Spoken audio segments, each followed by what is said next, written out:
Hey guys, and welcome back to my channel. So in this video I'm going to show you how to make your own sleeve cuff pattern. So for this pattern you're going to want to measure the width of your sleeve pattern and then divide it by 2 because you're going to cut your cuff in a fold instead of one big long piece. So using a straight ruler you're going to want to draw a line and then mark in a starting point.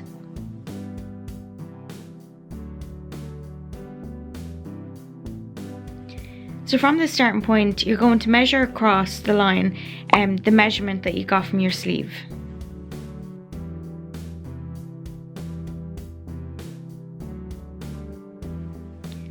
So from the first line that you've drawn, you're going to want to measure down, and you're going to measure down by your chosen length for your cuff.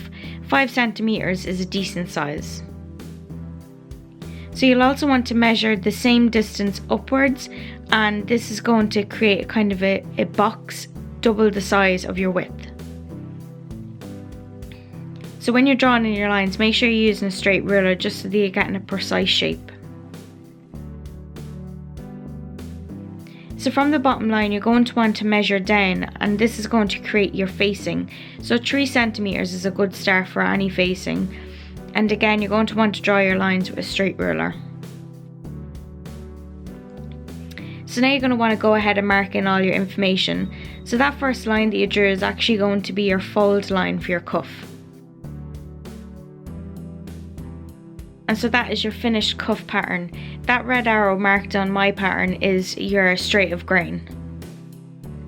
So like always, you can make a solid block from this cuff, or you can actually use it to make your cuff straight away by adding your seam allowance.